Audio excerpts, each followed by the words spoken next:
கர்த்தருடைய பரிசுத்த நாமத்துக்கு ஸ்தோத்திரம். இந்த நாளிலும் நாம் செய்திக்கு போவதற்கு முன்பாக ஒரு பாடலை பாடி நாம் செய்திக்குள் கடந்து போகலாம். என் இயேசு ராஜா, சாரோனின் ரோஜா, உம் கிருபை தந்தாலே போதும். இந்த பாடலை நாம் சேர்ந்து பாடுவோம். என் இயேசு ராஜா, சாரோனின் ரோஜா, உம் கிருபை தந்தாலே போதும். என் இயேசு ராஜா, சாரோனின் ரோஜா, உம் கிருபை தந்தாலே போதும். அலை மோதும் வாழ்வில் அலையாமல் செல்ல உம் கிருபை முன் செல்ல அருளும். அலை மோதும் வாழ்வில் அலையாமல் செல்ல உம் கிருபை முன் செல்ல அருளும். கடல் என்னும் வாழ்வில் கலங்கும் மின் படகில் சுக்கான் பிடித்து நடத்தும் மின் தீபா. கடல் என்னும் வாழ்வில் கலங்கும் மின் படகில் சுக்கான் பிடித்து நடத்தும் மின் தீபா. கடலினை கண்டித்த கர்த்தரல்லவோ கடவாத எல்லையை என் வாழ்வில் தாரும். கடலினை கண்டித்த கர்த்தரல்லவோ கடவாத எல்லையை என் வாழ்வில் தாரும். என் இயேசு ராஜா, சாரோனின் ரோஜா, உம் கிருபை தந்தாலே போதும். அலை மோதும் வாழ்வில் அலையாமல் செல்ல உம் கிருபை முன் செல்ல அருளும். பிளவுண்ட மலையே புகழிடம் நீரே, புயல் வீசும் வாழ்வில் பாதுகாத்தருளும். பிளவுண்ட மலையே புகழிடம் நீரே, புயல் வீசும் வாழ்வில் பாதுகாத்தருளும். பாரினில் காரீருள் சேதங்கள் அணுகாமல் பரமானே என் முன் தீபமாய் வாரும். பாரினில் காரீருள் சேதங்கள் அணுகாமல் பரமானே என் முன் தீபமாய் வாரும். என் இயேசு ராஜா, சாரோனின் ரோஜா, உம் கிருபை தந்தாலே போதும். அலை மோதும் வாழ்வில் அலையாமல் செல்ல உம் கிருபை முன் செல்ல அருளும். எதிர்காற்று வீச எதிர்போரும் பேச என்னோடிருப்பவர் பெரியவர் நீரே. எதிர்காற்று வீச எதிர்போரும் பேச என்னோடிருப்பவர் பெரியவர் நீரே.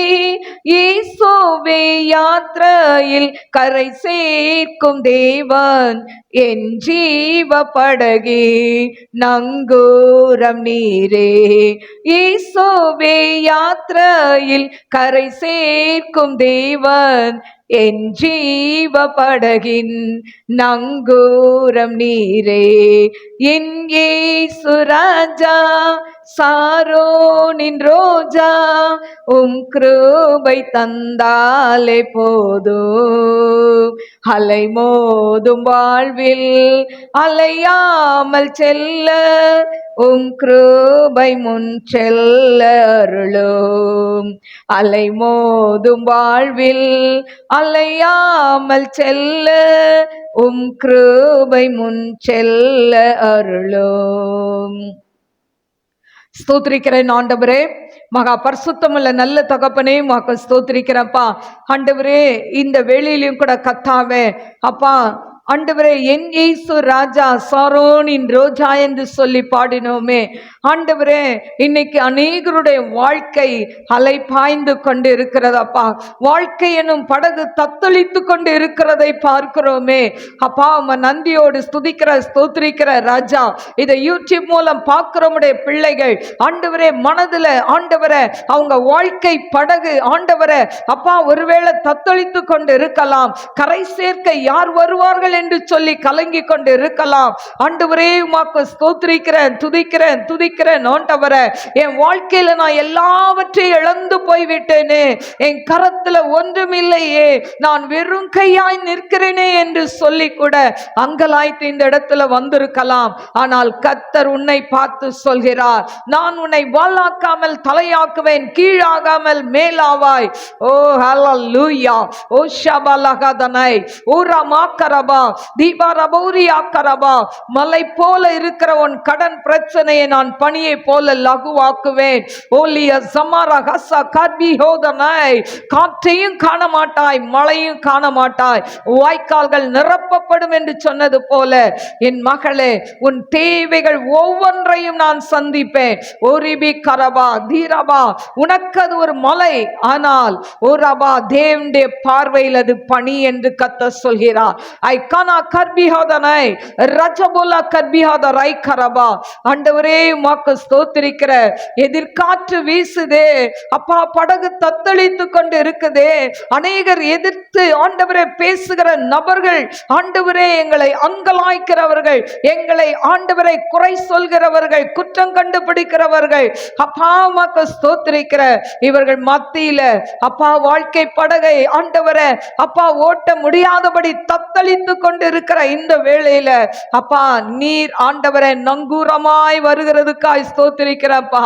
ஆண்டவரே அப்பா தகப்பனே உமக்கு ஸ்தோத்திரிக்கிறேன். ஷபரபலபரபாக்கரபா.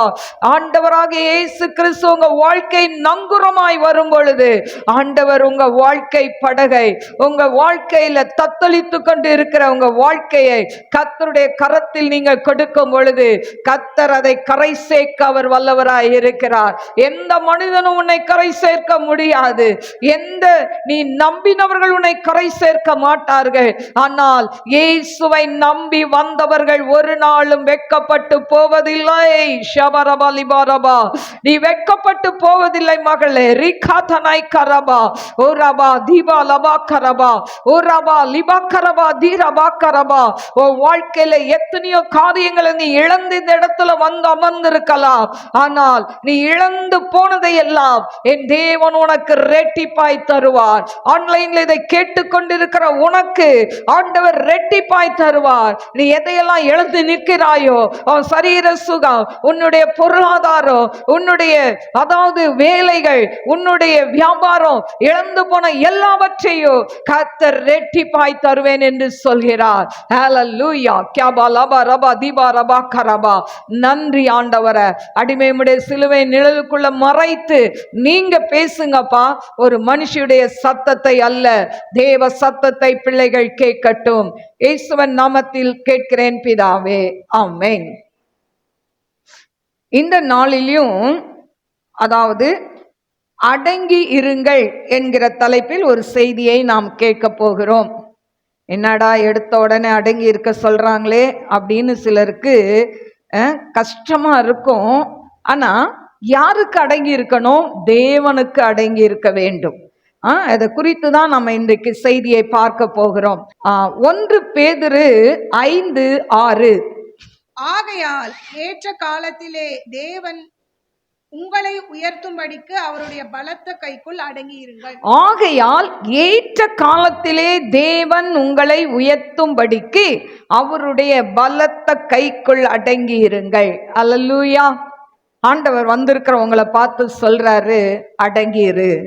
இன்னைக்கு நம்ம சில குடும்பத்துல வருகிற பிரச்சனையை பார்க்கும்போது, போராட்டங்களை பார்க்கும்போது, இத குடும்பத்தை விட்டு எங்கேயாவது ஓடிடணும்னு நம்ம நினைக்கிறோம். வேண்டாம்ப்பா, இவ்வளோ நாள் பாடு அனுபவிச்சிட்டேன், இவ்வளோ நாள் என் குடும்பத்தை நான் பராமரிச்சிட்டேன், என்னால் இதுக்கு மேலே என்ன பண்ண முடியாது, இந்த குடும்பத்தை நடத்த முடியாது, எங்கேயாவது கண்காணாம போயிடணும், இல்லைன்னா அந்த உலகத்தை விட்டே போயிடணும்னு சொல்லி ஒருவேளை நினைத்து கொண்டு இந்த இடத்துல வந்து அமர்ந்திருக்கலாம். ஆண்டவர் உங்களை பார்த்து சொல்றாரு, தேவன் உங்களை உயர்த்தும்படிக்கு அவருடைய பலத்த கைக்குள் அடங்கி இருங்கள். ஆண்டவர் உயர்வை தருவார். அவரை நம்பி வந்தவங்களை ஒரு நாளும் தரித்திரரா இருக்க விடவே மாட்டார். தரித்திரம் இன்னைக்கு உங்க வாழ்க்கையில இருக்கலாம், அடுத்த நேரம் சாப்பாட்டுக்கு, அடுத்த நேரம் பிள்ளைகளுக்கு ஃபீஸ் கட்ட, அடுத்த நேரம் உங்களுடைய சொந்த காரியங்களை கவனிக்க கையில ஒருவேளை பணம் இல்லாமல் இருக்கலாம். ஆனால் என் தேவன் சொல்றார், அடங்கிரு மகளே, அடங்கிரு மகனே, என் கைக்குள் அடங்கிரு, நான் உன்னை உயர்த்துவேன் சொல்றார். ஹல்லேலூயா. அவர் உயர்த்துவேன் சொன்னவர் நிச்சயமாய் நம்மை உயர்த்துவார். அவர் ஒரு நாளும் பொய்யுரையாத தேவன். அவர் அதாவது அவர் மனம் மாற மனுஷன் அல்ல. மனுஷன் தான் மனம் மாறிடுவான், நான் இதை செய்வேன், அதை செய்வேன், இப்படி செய்வேன். ஆனா அவங்க எல்லாம் சொன்னதை செய்ய மாட்டாங்க. என் ஏசப்பா சொன்னதை நிறைவேற்றுவார். ஹல்லேலூயா. அவர் வாக்கு கொடுத்தவர், வாக்கு மாறாதவர், உண்மை உள்ள தேவன். ஹல்லேலூயா. எனக்கு அருமையான தேவ பிள்ளைகளே, அடங்கி இருக்கணும்னா முதலாவது என்ன தேவை? சும்மா அடங்கி இருக்க முடியுமாங்க? முடியாது. என்ன தேவை பாருங்க, வாசிப்போம். 1 பேதுரு 5ஆம் அதிகாரம் 5ஆம் வசனம். போதும், மூப்பருக்கு கீழ்ப்படியுங்கள். அப்ப என்ன? முதலாவது கீழ்ப்படிதல். யாருக்கு கீழ்ப்படியணும்? மூப்பருக்கு. ஆனா அதுக்கு முன்னால முதலாவது தேவனுக்கு கீழ்ப்படிய வேண்டும். முதலாவது தேவனுடைய ராஜ்யத்தின் நீதியின் தேடுங்கள், அப்பொழுது இவை எல்லாம் கூட கொடுக்கப்படும் ஆண்டவர் சொல்றார். அப்ப முதலாவது யாருக்கு நம்ம கீழ்ப்படியணும்? யாருக்கு அடங்கி இருக்கணும்? தேவ சத்தத்துக்கு அடங்கி இருக்க வேண்டும், ஆண்டவருடைய வார்த்தைக்கு அடங்கி இருக்க வேண்டும். இரண்டாவது மூப்பர், அதாவது தாய் தகப்பனுக்கு அடங்கி இருக்க வேண்டும், பாட்டி தாத்தா இல்லைன்னா பெரியவங்க, இவங்களுக்கு நம்ம அடங்கி இருக்க வேண்டும். அடுத்தது பார்த்தீங்கன்னா, அடுத்த வாசிமா, நீங்கள் எல்லாரும்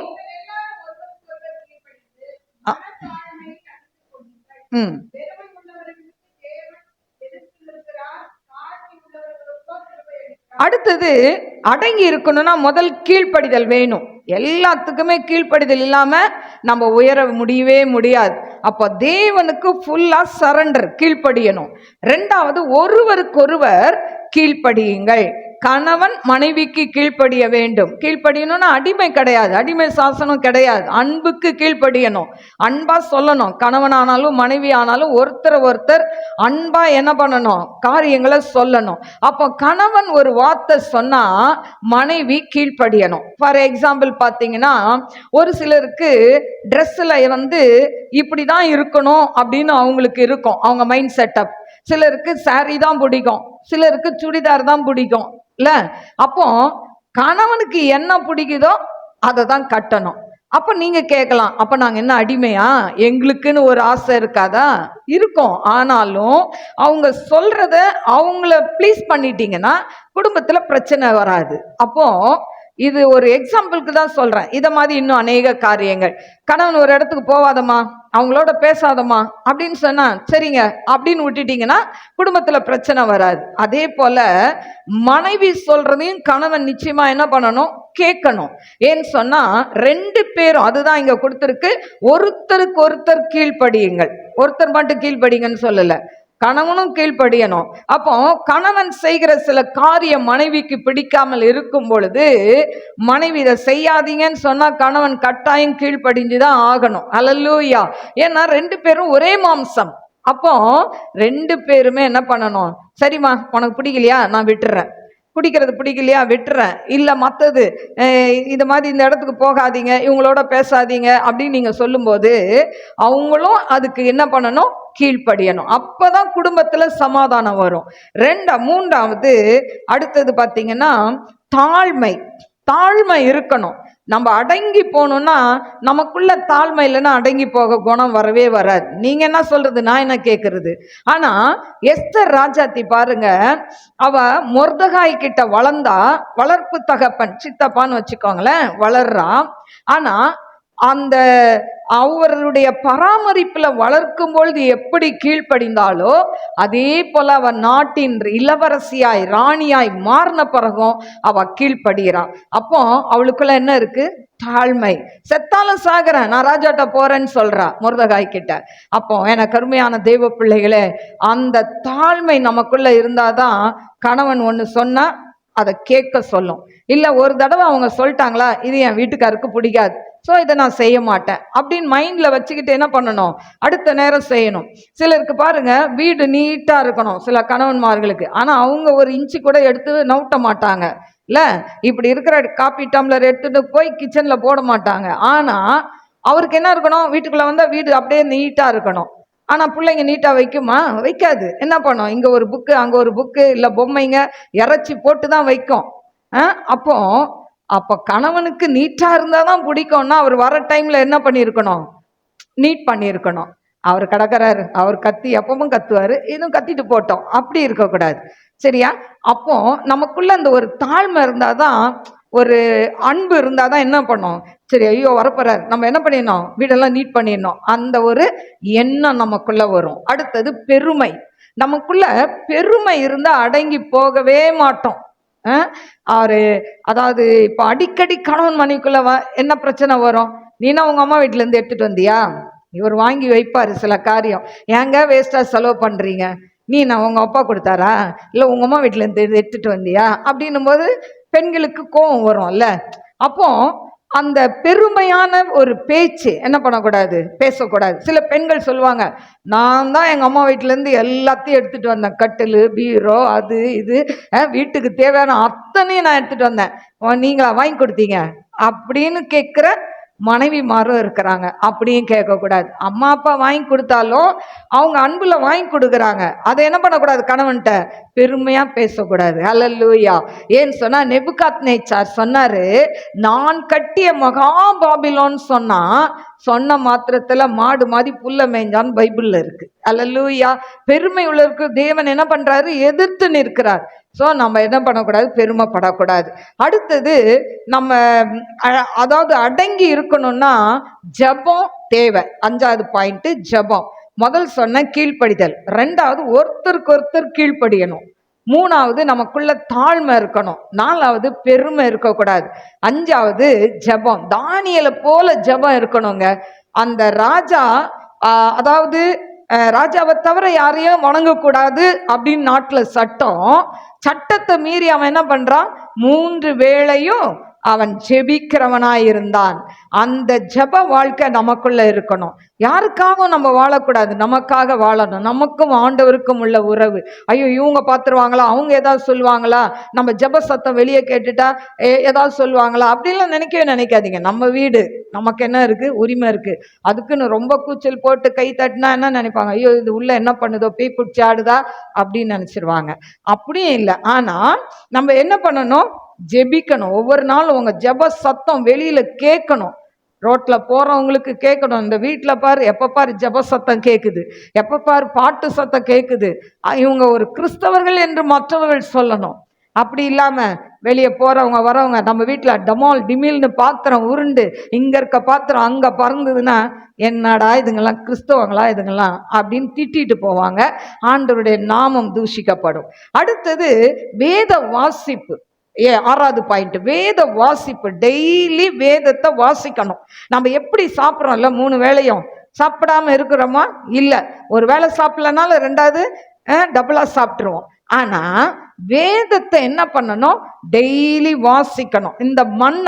இந்த மன்னாவை உட்கொள்ளும் போதுதான் நம்ம ஆவிக்குரிய வாழ்க்கையில புஷ்டியா இருப்போம். வெளியே எப்படி இருக்கிறோமோ தெரியாது, வெளியே ஒருவேளை நம்ம பலவீனமா இருக்கலாம், ஆனா ஆவிக்குரிய வாழ்க்கையில நம்ம ஸ்ட்ராங்கா இருக்கணும்னா இந்த வேத வசனமாகிய மன்னாவை ஒவ்வொரு நாளும் புசிக்கணும்னா இந்த பேப்பரை ஒண்ணா கிழிச்சு சாப்பிடணும்னு இல்லை, இந்த வசனத்தை நமக்குள்ள உட்கொண்டு நம்ம இப்போ பைபிள் ரீடு நம்ம என்ன பண்றோம், 2 வசனம் ஒப்பிக்கிறோம்ல, அத மாதிரி இந்த வசனங்களை மனப்பாடம் பண்ணணும், நம்ம இருதயத்துக்குள்ள வைக்கணும். நிறைய பேருக்கு பைபிள் தலகாணிக்கு வைக்கிறாங்க, தலகாணிக்கு வச்சிங்கன்னா பிசாசு உன் பக்கத்திலே நிற்கும், பைபிளையும் பார்க்கும், ஒன்னையும் பார்க்கும், உனக்குள்ளதான் காலி, எம்டி பாத்திரம்.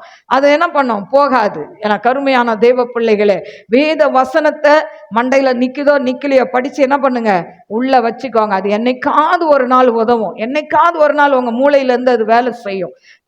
ஏழாவது, அர்ப்பணிக்கணும். நம்ம வாழ்க்கையில என்ன இருக்கணும்? அர்ப்பணிப்பு. நான் ஆண்டவருக்காக வாழுவேன், ஆண்டவருக்காக எதையும் செய்வேன், அந்த அர்ப்பணிப்பு நம்ம வாழ்க்கையில இருக்கணும். அதாவது நாணல் செடி தான், அது காத்து வீசுற பக்கம்லாம் அலைஞ்சுக்கிட்டு இருக்கும். ஆனா நம்ம நாணல் செடியா இல்ல, கற்பாறையா இருக்கணும். நான் ஆண்டவருக்குன்னு உண்மையா இருப்பேன், ஆண்டவருக்குன்னு உறுதியா இருப்பேன். நான் என் காலை எடுத்து இப்படி வச்சுட்டேன் ஆண்டவர் சமூகத்துல, திரும்ப நான் பின்னிட்டு பார்க்க மாட்டேன். ஐயோ, இந்த சொந்தம் என்ன சொல்லும், அந்த சொந்தம் என்ன சொல்லும், இவங்க என்ன சொல்லுவாங்க, யார் என்ன சொன்னா என்னங்க, நீங்க கஷ்டப்படும் போது 10 ரூபா உங்களுக்கு கொடுத்து உதவ யாரும் வரமாட்டாங்கன்றத நம்ம புரிஞ்சுக்கணும். ஹல்லேலூயா. அப்போ நமக்கு உதவி செய்கிற தேவனை நம்ம வைராக்கியத்தோடு அர்ப்பணிப்போடு நாம் வணங்க வேண்டும். ஒரு குட்டி கதை சொல்லிட்டு நான் செய்திக்குள்ள கடந்து போறேன். சின்ன கதை தான். ஒரு அழகான ஒரு காடு, அந்த காட்டுல அழகான மான்கள் இருக்கிறது. ஒரு பகுதியில மான் கூட்டம். இதுல ஒரு ஹஸ்பண்ட் அண்ட் ஒய்ஃப், 2 மான் அழகா இருக்குது பார்க்கறதுக்கு. அதுங்களுக்கு 3 குட்டி இருக்கு. குட்டிக்கு அதாவது குட்டி குட்டியா மான் குட்டி. மானே அழகுனா மான் குட்டி இன்னும் அழகா இருக்கும்.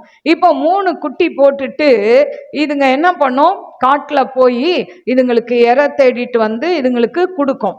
இப்படி கொடுக்க போகும்போது அம்மாவும் அப்பாவும் வெளியே போறாங்க. அந்த மான்கள் போகும்போது சொல்லுது, அம்மா இந்த இடத்த விட்டு எங்கேயும் போகாதீங்க, அங்க தூரமா போனீங்கன்னா நீங்க வேடன் கையில மாட்டிக்குவீங்க, அவன் வலையில உங்களை பேக்கப் பண்ணி கொண்டு போயிடுவான், அதனால இங்கேயே இருங்க, பத்திரமா இருங்கன்னு சொல்லி ஒரு இடத்த சொல்லி வச்சுட்டு போறான். ஆனா இந்த 3த்துல கடைசியா இருந்த மான் குட்டிக்கு ரொம்ப கொள்ள ஆசை. இவ்வளோ அழகா இருக்கு இந்த காடு, அம்மா ஒரே இடத்துல உட்கார சொல்றாள, நம்ம கொஞ்சம் போய் பார்த்தாதான் என்ன அப்படின்னு அதுக்கு ஆசை வந்துதான். உடனே என்ன பண்ணிச்சான், அம்மா சொல்றாங்க அடங்கி இரு, இங்க உட்காரு அப்படின்னு சொல்லிட்டு போறாங்க. கேட்காம கொஞ்சம் கொஞ்சமா போய் அப்படியே சுத்தி பார்க்குது, அழகெல்லாம் ரசிக்குது, மரங்கள் எல்லாத்தையும் பார்க்குது, பறவைகள்லாம் பார்க்குது. பார்த்துக்கிட்டே அந்த இருந்த இடத்த விட்டு கொஞ்சம் தூரமா போயிடுச்சு. குட்டிமான்ல அப்போ தூரமா போயிருச்சு. இப்ப அதுக்கு வழி தெரியல. திடீர்னு பார்த்தா அங்க வழியில வலை விரிக்கப்பட்டிருக்கு. அந்த வலையும் இதுக்கு கண்ணுக்கு தெரியல. உள்ள போய் நின்ன உடனே வேடன் சுருக்கு போட்டு தூக்கிட்டான். அவங்க அம்மா தாய், அதாவது மான் ஓடி வருது. ஆனா அதால ஒன்றும் பண்ண முடியல. சுத்தி சுத்தி வருது, அதால ஒன்றும் பண்ண முடியல. ஏன்னா வேடன் கையில சிக்கி கொண்டது. இது கிட்ட போச்சுன்னா என்ன பண்ணுவான், இதையும் சேர்த்து பிடிச்சிட்டு போயிடுவான். அதனால பரிதாபமா அந்த பிள்ளைய பார்த்து, அந்த மான்குட்டியை பார்த்து அது கண்ணீர் வடித்ததாம். எனக்கு அருமையான தேவ பிள்ளைகளை, இன்றைக்கு பிள்ளைகளும் இன்றைக்கு இப்படிதான் இருக்கிறார்கள். தாய் தகப்பன் அடங்கி இரு, இப்படி செய், இதை செய்யாதன்னு சொன்னா அவங்களுக்கு கஷ்டமா இருக்கு. ஆனா ஒரு நாள் இப்படி வேடன் கையில சிக்கினது போல யார் கையிலையாவது சிக்கிக்கிட்டா அன்னைக்கு யோசிப்பாங்க, ஐயோ எங்க அம்மா சொன்னதை கேட்கலையே. அந்த மான்குட்டி அப்படிதான் நினைச்சது. வலையில போய் சிக்கணும்னு, ஐயோ எங்க அம்மாவை பார்க்க முடியலையே, என் கூட பிறந்தவங்களை பார்க்க முடியலையே, இந்த ஆள் என்னை கொண்டு போறானே அப்படின்னு புலம்பிச்சான். எனக்கு அருமையான தேவ பிள்ளைகளே, அப்போ இன்னைக்கு அப்போ அடங்கி இருன்னு சொன்ன அந்த மான் அடங்கி இல்ல. இன்னைக்கு ஆண்டவர் பல முறை நம்மளை அடங்கி இருன்னு சொல்றாரு. அதெல்லாம் தெரியாது ஆண்டவரே, நானும் அடங்கி போக மாட்டேன், நான் இப்படிதான் பேசுவேன் அப்படின்னு இன்னைக்கு நிறைய பேர் இருக்கிறோம். ஆனா ஆண்டவருக்கு அடங்கி இருந்தீங்கன்னா, தேவ சத்தத்துக்கு கீழ்ப்படிந்து இருந்தீங்கன்னா, தேவன் உங்க வாழ்க்கையில பெரிய காரியங்களை செய்வார். சரி, வேதாகமத்துல யார் யார் தேவனுடைய வார்த்தைக்கு அடங்கி இருந்தாங்க அப்படின்னு பார்க்கலாமா? முதல் தேவனுடைய வார்த்தைக்கு அடங்கி இருந்தது ஆகார். ஆதியாகமம் 16:9. நீ உன் நாச்சியார் அண்டைக்கு திரும்பி போய் அவள் கையின் கீழ் அடங்கி இரு என்றார். பின்னும் கர்த்தருடைய தூதனானவர் அவளை நோக்கி, போதும். அப்போ பாருங்க, அதுல அதாவது 16:9, நீ உன் நாச்சியார் அண்டைக்கு திரும்பி போய் அவள் கையின் கீழ் அடங்கி இரு என்றார். அல்லேலூயா. பாருங்க, இது யாரை குறிக்குதுன்னா ஆகார். சாரால் என்ன பண்றா, தனக்கு பிள்ளை இல்லைன்னு சொல்லி தன்னுடைய கணவனுக்கு ஆகாரை, அடிமை பெண்ணை திருமணம் செய்து வைக்கிறாள். அவ செஞ்சது தப்பு. ஆனா இப்போ இந்த ஆகார் குழந்தை உண்டாயிட்டா. குழந்தை உண்டானோன்னு தன் நாச்சியாரை அற்பமாய் எண்ணுகிறாள். என்னதான் இருந்தாலும் உனக்கு பத்தியா குழந்தை இருந்துதா, எனக்கு குழந்தை கிடைச்சிருச்சு அப்படின்னு அவள் அற்பமா எண்ணுகிறாள். இதை சாரால் பார்த்த உடனே இவளுக்கு பொறுக்க மாட்டேன்து. இவ ரொம்ப வேலையை கொடுத்து கஷ்டப்பட வைக்கிறா. இந்த வேலை அவளுக்கு செய்ய முடியாதபடி என்ன பண்றா, ஒரு நாள் வீட்டை விட்டு ஓடி வந்துடுறா. வனாந்திரத்துக்குள்ள ஓடி வரும்போது ஒரு சத்தம் கேக்குது. அதுல பாத்தீங்கன்னா கர்த்தருடைய தூதனானவர் அவளை வனாந்திரத்திலே சூருக்கு போகிற வழி அருகே இருக்கிற நீரூற்றண்டையில் கண்டு, சாராயின் அடிமை பெண்ணாக ஆகாரே, எங்கே இருந்து வருகிறாய், எங்கே போகிறாய் என்று கேட்டார். அவள், நான் என் நாச்சியாராகிய சாராயை விட்டு ஓடி போகிறேன். பாருங்க, ஆகார் சொல்றான், என் நாச்சியார் கிட்ட இருக்க முடியல, அவளுக்கு பயந்து ஓடி போறேன். அப்பதான் அவர் சொல்றாரு, இல்ல இல்ல, நீ போய் உன் நாச்சியார் அண்டையில அடங்கி இரு அப்படின்னு சொல்றாரு. உடனே இவ முடியாதுன்னு சொன்னாலா? இல்ல, அந்த வார்த்தை கீழ்ப்படிஞ்சு மறுபடி வீட்டுக்கு போறா. வீட்டுல அடங்கி இருக்கிறா, கொஞ்ச நாள் இருக்கிறா. அதுக்கப்புறம் அந்த அதாவது ஆபிரகாமுடைய மகன் ஈசாக்கு, அதாவது வாக்கு தத்தத்தின்படி பிறந்த சாராளுக்கும் ஆபிரகாமுக்கும் பிறந்த ஈசாக்குடைய பால் மறந்த உடனே ஒரு பெரிய விருந்து அந்த நாட்கள்ல செய்வாங்க. இந்த விருந்து செய்யும் போது இந்த ஆகாரின் மகன் இஸ்மவேல் என்ன பண்றான், கேலி செய்யறான். இதை பார்த்த உடனே சாராளுக்கு ரொம்ப கோபம் வருது. உடனே சொல்றா, முதலாவது இவங்களை வீட்டை விட்டு துரத்து அப்படின்னு. கட்டி கொடுத்தது இவதான், இப்போ துரத்து சொல்றதும் யாரு, சாராள்.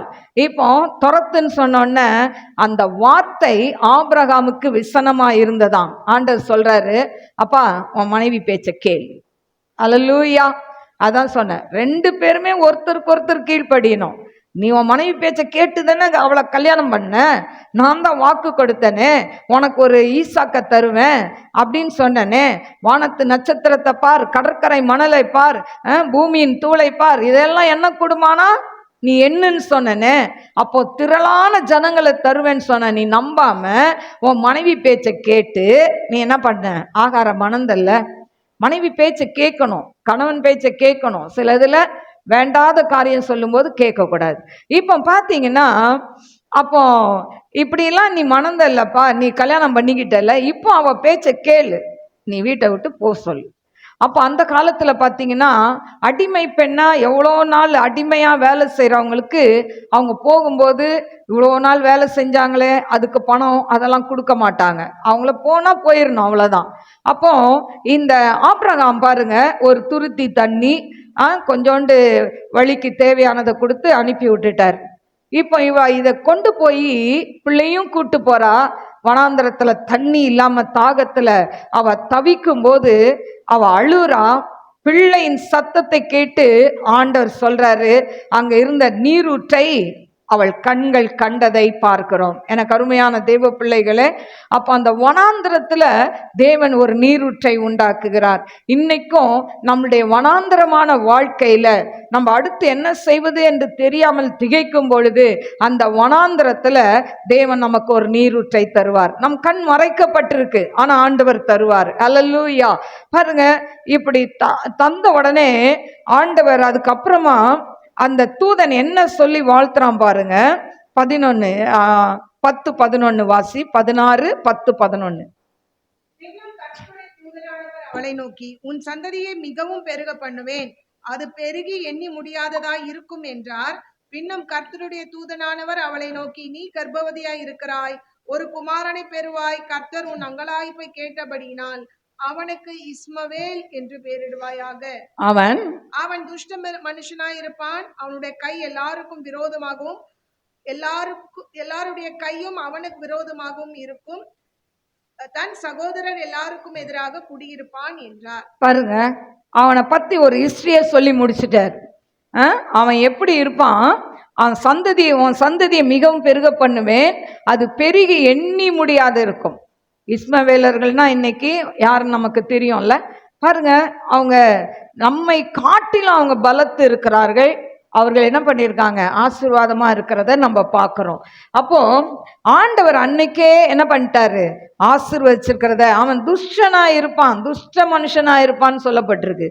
ஆண்டவர் அதுல சொன்ன ஒவ்வொரு வார்த்தைகளும் இன்றைக்கு நிறைவேறுகிறதை நாம் பார்க்கலாம். எனக்கு அருமையான தேவ பிள்ளைகளே, அப்போ பாருங்க, ஆகார் தேவன் அடங்கி இருக்க சொன்னார், அவன் போய் நாச்சியார் அண்டையில் அடங்கி இருந்தா ஆண்டவர் அவளை, அதாவது கணவனும் கைவிட்டுட்டான், ஆபிரகாமும் கைவிட்டுட்டாரு, ஆனா ஏசப்பா கைவிடல, அவனுடைய மகனை ஆசிர்வதித்து உயர்த்துகிறதை நாம் பார்க்கிறோம். அப்ப தேவனுக்கு அடங்கி இருந்தா நம்ம வாழ்க்கையில ஆசீர்வாதத்தை பெற முடியும். ரெண்டாவது யோசேப்பு. இந்த யோசேப்பு வாழ்க்கையில அவன் என்ன செஞ்சான் அப்படின்னு பார்த்தா ஆதியாம் 41:1. 2 வருஷம் சென்ற பின்பு பார்வோன் ஒரு சொப்பனம் கண்டான். அது என்னவென்றால், அவன் நதி அண்டையிலே நின்று கொண்டிருந்தான். அப்பொழுது அழகும் புஷ்டியுமான 7 பசுக்கள் நதியிலிருந்து ஏறி வந்து புல் மேய்ந்தது. போதும். இப்போ பாத்தீங்கன்னா இதுல 2 வருஷம் சென்ற பின்பு அப்படின்னா இதுக்கு முன்னால அந்த யோசேப்பு 2 வருஷம் ஜெயில இருக்கான், செய்யாத குற்றம். பார்வோன் வீட்டுல அதாவது போத்திபார் வீட்டுல இருந்தான். அவங்க மனைவி இவனை தகாத முறையில் அடைய நினைச்சான், ஆனாலும் அங்கிருந்து ஓடி வந்துட்டான். ஆனா அவன் என்ன பண்ணிட்டா, தன் ஆள் பலம் பண பலத்தை கொண்டு இவன் என்கிட்ட தப்பா நடந்துகிட்டான் பொய் சொல்லி இவனை சிறைச்சாலையில வச்சுட்டாங்க. சிறையில இருக்கும்போது அவன் அதிகாரியா இருக்கிறான் அங்கேயும், அதாவது வார்டன் மாதிரி அவனை வச்சுட்டாங்க ஜெயில எல்லாரையும் விசாரிக்கிறதுக்கு. அப்ப 2 பேருக்கு அவங்க கண்ட கனவுக்கு விளக்கம் சொல்றான். ஒன்னு பானபாத்திரக்காரன், இன்னொன்னு சுயம்பாகி. சுயம்பாகி கிட்ட சொல்றான், 3 நாள் கழிச்சு ராஜா பர்த்டே வரும், உன் தலைய வெட்டி ஆகாயத்து பறவைக்கு போட்டுருவார்.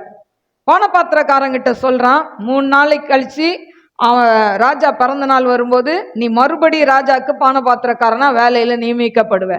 இவன் சொன்ன அர்த்தம் 2 பேருக்கும் கரெக்டா இருந்தது.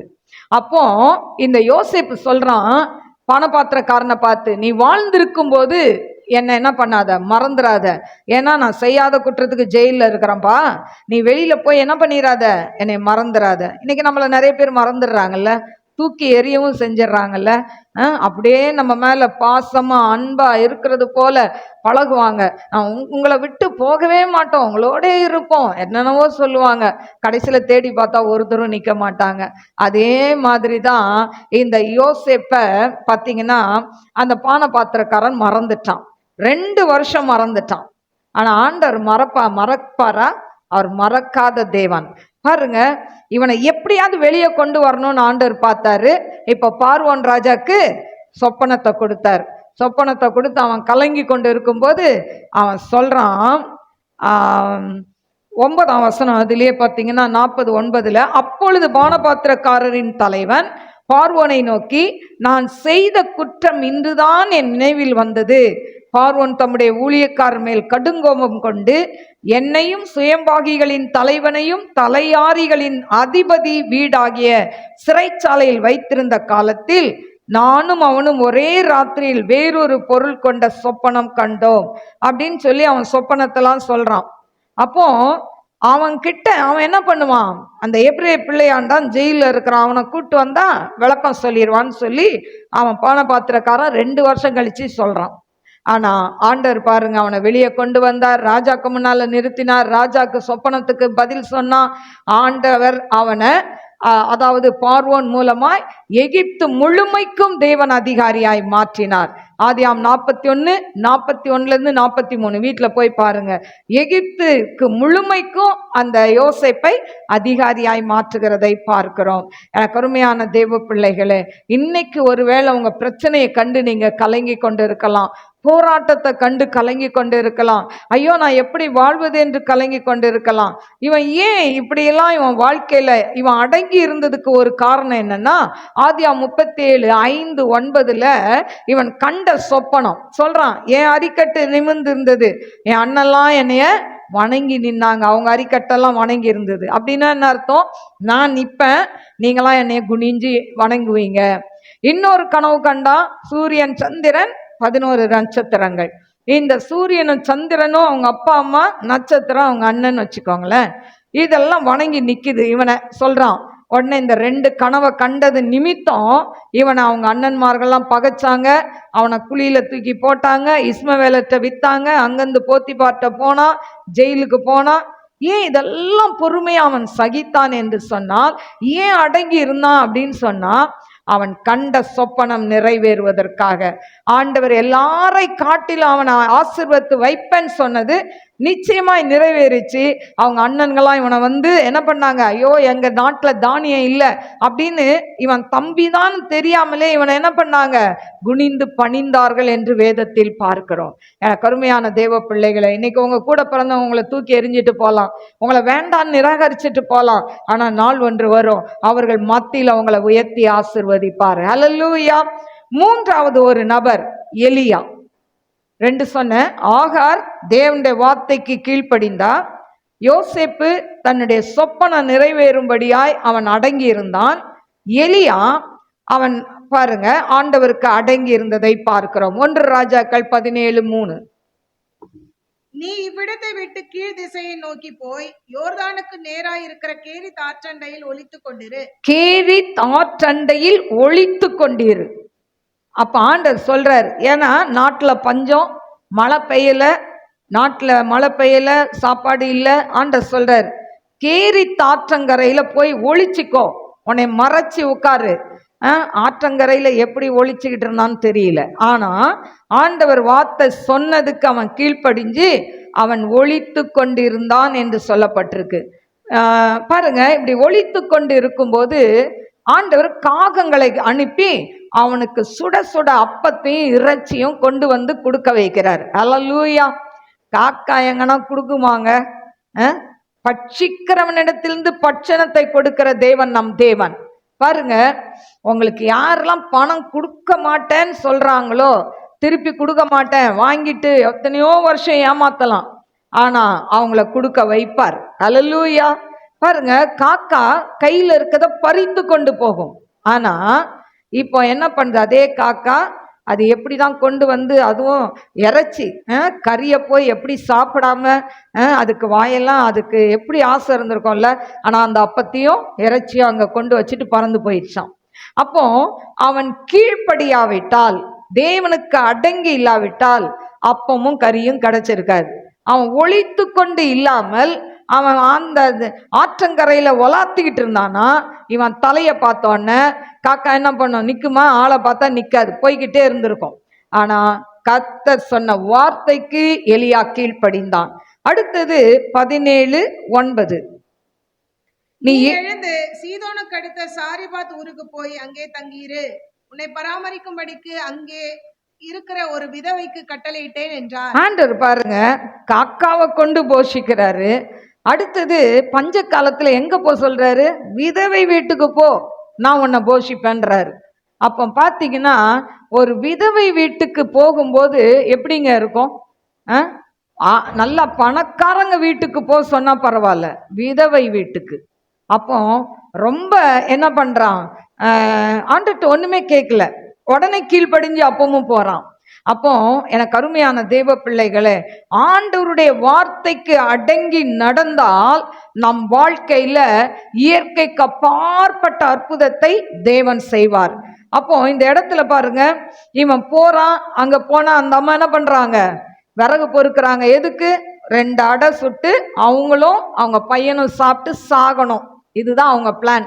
ஆனா போன அந்த அளவுக்கு வறுமை, சாப்பாடு இல்லை, கொஞ்சோண்டு எண்ணெய், கொஞ்சோண்டு மாவு இருக்கு, நாடெல்லாம் பஞ்சம், வாங்குறதுக்கு முடியாது, கையில பணம் இல்லை. இந்த சூழ்நிலையில சாகணும்னு 2 விறகை எடுத்துட்டு இருக்கிறாங்க. ஆனா இவர் போறாருமா, கொஞ்சம் தண்ணி கொடு.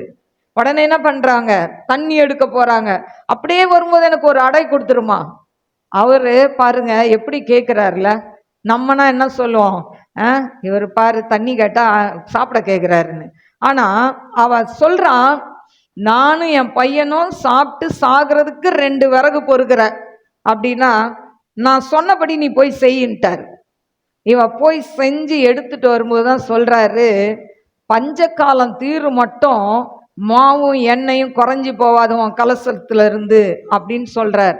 அதே மாதிரி அவ போய் திரும்ப சுடுறா, மாவு எடுக்க வருது, எண்ணெய் எடுக்க வருது. ஹல்லேலூயா. அந்த இடத்தை நாம் வாசிப்போமா? 14ஆம் வசனம், 17:14, 14. கர்த்தர் தேசத்தின் மேல் மழையை கட்டளையிடும் நாள் மட்டும் பானையில் மா செலவழிந்து போவதும் இல்லை, கலசத்தின் எண்ணெய் குறைந்து போவதும் இல்லை என்று தேவனாகி கர்த்தர் சொல்லுகிறார் என்றான். கர்த்தர் சொல்கிறார் என்றான். அவள் போய் எலியாவின் சொற்படி செய்தாள். எலியாவின் சொற்படி செய்தாள். அவளும் இவனும் அவள் வீட்டாரும் அநேக நாள் சாப்பிட்டார்கள். கர்த்தர் எலியாவை கொண்டு சொன்ன வார்த்தையின்படியே பானையிலே மா செலவழிந்து போகவும் இல்லை, கலசத்தின் எண்ணெய் குறைந்து போகவும் இல்லை. பாருங்க, கர்த்தர் எவ்வளவு நல்லவர் பாருங்க. அந்த பஞ்ச காலத்துல விதவையை ஆதரிக்கணும், விதவைக்கு அதாவது அவங்களுக்கு ஆகாரம் கொடுக்கணும். ரெண்டாவது இவர் என்ன சொல்றாரு, உன்னை பராமரிக்கும்படி அங்கே அப்படின்றார். நான் உன்னை பராமரிப்பேன்பா, போ. எங்க போ? பணக்கார வீட்டுக்கு இல்லை, விதவை வீட்டுக்கு போன்னு சொல்றார். அல்லேலூயா. அநேக நேரத்துல பாத்தீங்கன்னா இருக்கிறவங்களுக்கு கொடுக்க மனசு வராது, இல்லாதவங்க கொடுக்கணும்னு ஆசைப்படுவாங்க. நம்ம நிறைய பார்க்கிறோம். ஆனா இவர் சொல்றாரு, நீ பணக்கார வீட்டுக்கு போகாத, எங்க போ? விதவை வீட்டுக்கு. ஏன்னா அவங்க தேவையோட அவங்க இருக்கிறாங்க. அவங்கள ஆசீர்வதிக்கிறதுக்கு எலியா தீர்க்கதரிசிய தேவன் அனுப்புகிறார். ஆனா இந்த எலியா அடங்கி இல்லாம, ஆண்டவர் சொன்னதுக்கு கீழ்ப்படியாம வேற எங்கேயாவது போயிருந்தா, யோனா போனார்ல, நினிவே போனா எங்க போனாரு? தர்ஷீஷுக்கு போனாரு. அதனால பல உபத்திரங்கள் வந்தது. ஆனா எலியா அப்படி இல்லை, ஆண்டவர் வார்த்தைக்கு அடங்கி போனா கர்த்தர் அவனையும் போஷித்தார். பஞ்ச காலத்துல சாரிபாத் விதவை மட்டுமல்ல, அவங்களுடைய சொந்தக்காரங்க எல்லாரையும் தேவன் போஷித்தார். அல்லேலூயா. அடுத்தது ஒரு காரியத்தை நான் சொல்ல விரும்புறேன். அப்போஸ்தலர் 9:6. இதுல சவுல் அவன் நடுங்கி திகைத்து, ஆண்டவரே, நான் என்ன செய்ய சித்தமாய் இருக்கிறீர் என்றான். அதற்கு கர்த்தர், நீ எழுந்து பட்டணத்துக்குள்ளே போ, நீ செய்ய வேண்டியது அங்கே உனக்கு சொல்லப்படும் என்றார். பாருங்க, இதுல நமக்கு பவுலுடைய காரியம் நமக்கு தெரியும். இந்த பவுல் சவுலா இருக்கும் பொழுது, அதாவது அவன் பவுலா மாறுறதுக்கு முன்னால அவன் பேர் சவுல். சவுலா இருக்கும்போது கிறிஸ்தவர்களை அடித்து துன்புறுத்தினான். கிறிஸ்தவர்களை கண்டா அவனுக்கு பிடிக்காது, ஏன்னா அவன் ஒரு யூதன். அப்போ கிறிஸ்தவர்களை பிடிக்காது. அவனுடைய யூத மதத்தின்படி அவன் எல்லாத்தையும் கமாலியல் பாதத்தருகில இருந்து வேத பிரமாணங்களை எல்லாம் கற்று தேர்ந்தவன். ஆனாலும் ஏசுனா பிடிக்காது. அதனால கிறிஸ்தவர்களை பிடிக்காது, அடிச்சு துன்புறுத்தக்கூடிய ஒரு மனிதன். வீடு வீடா போய் ஜனங்களை என்ன பண்ணுவான், இழுத்துக்கு கொண்டு வந்து அப்படியெல்லாம் சித்திரவதை பண்ணக்கூடிய ஒரு மனிதன். பாருங்க, அப்படிப்பட்ட மனிதன் அவர் தமஸ்கு வீதியில வரும்போது அங்க போய் ஆலயத்துல போய் நிருபங்களை கேட்டு வாங்குறான், கடிதம் கேட்டு வாங்குறான். நான் கிறிஸ்தவர்களை எல்லாம் நான் என்ன பண்ண போறேன், அவங்களையெல்லாம் சாகடிக்கணும் அப்படின்னு ஒரு கடிதம் வாங்கிட்டு அந்த லெட்டரை எடுத்துட்டு தமஸ்கு வீதியில தெருவுல வரும்போது வானத்திலிருந்து ஒரு ஒளி வருது, சூரிய பிரகாசம் போல ஒரு ஒளி வந்து அவன் என்ன பண்ணிட்டான், அவன் கண்ணு குருடாயிருச்சு. கூட வந்தவங்களாம் அவங்களுக்கெல்லாம் தெரியல, அவனுக்கு மட்டும் தெரியுது. அவன் கண் குருடாயிருச்சு. அவன் தரையில கீழே விழுந்துட்டான். ஆண்டவர் கேட்கிறாரு, இவன் கேட்கிறான், அவன் என்ன பண்றான், அவன் தரையிலே விழுந்தான். அப்பொழுது சவுலே சவுலே, நீ என்னை ஏன் துன்பப்படுத்துகிறாய் என்று தன்னோடே சொல்கிற ஒரு சத்தத்தை கேட்டான். இவன் தரையில விழுந்துடுறான், கண்ணு குருடாயிடுச்சு, தரையில விழுந்துட்டான். ஆனா ஒரு சத்தம் கேக்குது, சவுலே சவுலே, ஏன் என்னை துன்பப்படுத்துகிறாய்? அப்போ இவனுக்கு ஒன்றும் புரியல, யாருடா நம்மளை இப்படி கேட்கறது அப்படின்னு சொல்லி அங்கங்க அவனுக்கு கண்ணும் தெரியல. அப்போ 5வது வசனத்துல பார்த்தீங்கன்னா, அதற்கு அவன், ஆண்டவரே நீர் யார் என்றான். அதற்கு கர்த்தர், நீ துன்பப்படுத்துகிற இயேசு நானே, முள்ளில் உதைக்கிறது உனக்கு கடினமாம் என்றார். அப்ப பாருங்க, அவன் ஆண்டவரையா துன்பப்படுத்தினா, இயேசுவையா துன்பப்படுத்தினா? ஆனா இயேசுவை ஆராதிக்கிற மனுஷர்களை அவன் துன்பப்படுத்தினான். அல்லேலூயா. ஆராதிக்கிற மனுஷர்களை துன்பப்படுத்தினதுனால ஆண்டவர் இவனை எப்படியாவது தொடணும்னு நினைச்சிட்டாரு, தொட்டுட்டார். இப்போ இந்த இடத்துல பாத்தீங்கன்னா, அவன் நடுங்கி திகைத்து, ஆண்டவரே நான் என்ன செய்ய சித்தமாயிருக்கிறேன் என்றான். அதற்கு கர்த்தர், நீ எழுந்து பட்டணத்துக்குள்ள போ, நீ செய்ய வேண்டியது அங்கே உனக்கு சொல்லப்படும் என்றார். அல்லேலூயா. ஆண்டவர் உடனே ஆன்சர் சொன்னாரா? இல்ல, நீ எழுந்து போ, பட்டணத்துக்குள்ள போ, நீ என்ன பண்ணணும்னு அங்க சொல்லுவேன் அப்படின்னார். ஆனா கீழ்ப்படிஞ்சு அவன் போனா, அங்க அனனியா தீர்க்கதரிசி மூலமாய் அவனுக்கு ஜெபம் பண்ணி அவன் கண்ல இருந்து மீன் செதில் மாதிரி ஒண்ணு கீழே விழுது, அவன் கண் பார்வை அடைந்தான் என்று சொல்லப்பட்டிருக்கு. ஹல்லேலூயா. உடனே அவன் ஞானஸ்நானம் பெற்று தேவாலயங்களில் பிரசங்கித்தான் என்று சொல்லப்பட்டிருக்கு. எனக்கு அருமையான தேவ பிள்ளைகளே, நம்ம நினைக்கிறோம் ஏன் இந்த சவுலுக்கு கண்ணு குருடாச்சு, ஏன் அவன் ஒழுங்கா ஆண்டவரை ஏத்துக்கலாமே? இல்லை. ஏன்னா அவன் கிறிஸ்தவர்களை துன்புறுத்தினதுனால அந்த சிற்றை அவனுக்கு வந்தது. ஆனால் அந்த சிற்றையின் மூலம் தேவன் அவருடைய பணிக்கு அவனை தெரிந்து கொண்டார். வாசிப்போமா? 9ஆம் அதிகாரம் 15ஆம் வசனம். அதற்கு கர்த்தர், நீ போ, அவன் புறஜாதிகளுக்கும் ராஜாக்களுக்கும் இஸ்ரவேல் புத்திரருக்கும் என்னுடைய நாமத்தை அறிவிக்கிறதற்காக நான் தெரிந்து கொண்ட பாத்திரமாய் இருக்கிறான். அல்லேலூயா. ஆண்டவர் அவனை தெரிந்து கொண்டார். அல்லேலூயா. இத மாதிரி தாங்க நம்ம வாழ்க்கையில கூட ஆண்டவர் நம்மளை ஒரு காலகட்டத்துல தெரிந்து கொள்கிறார்.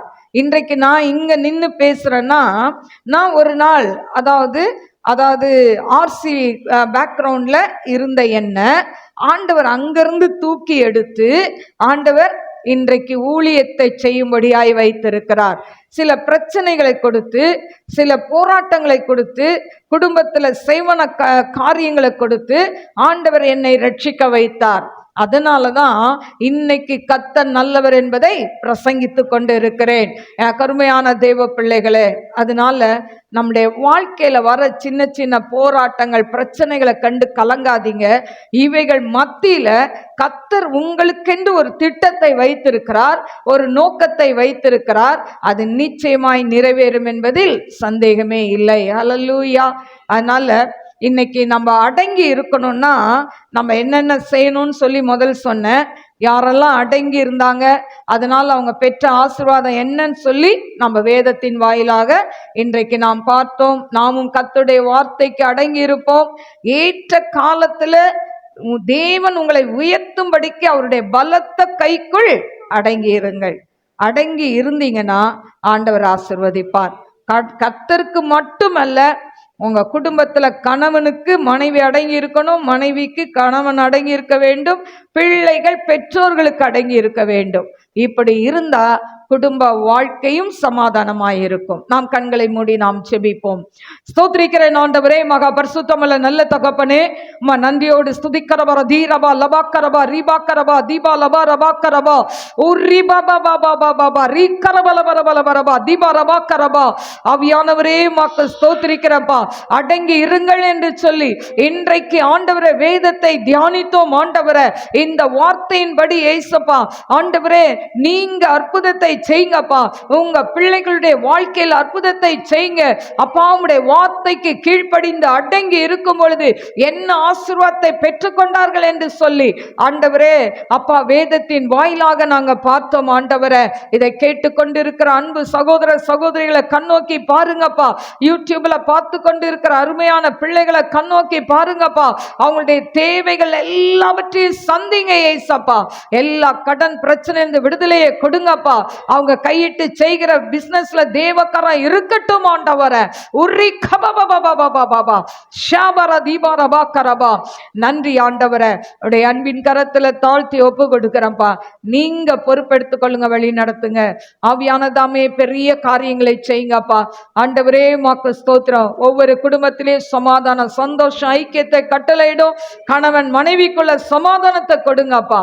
நாம மகிமைப்படட்டும். இயேசுவின் நாமத்தில் கேட்கிறேன் பிதாவே, ஆமென். God bless you. God bless you.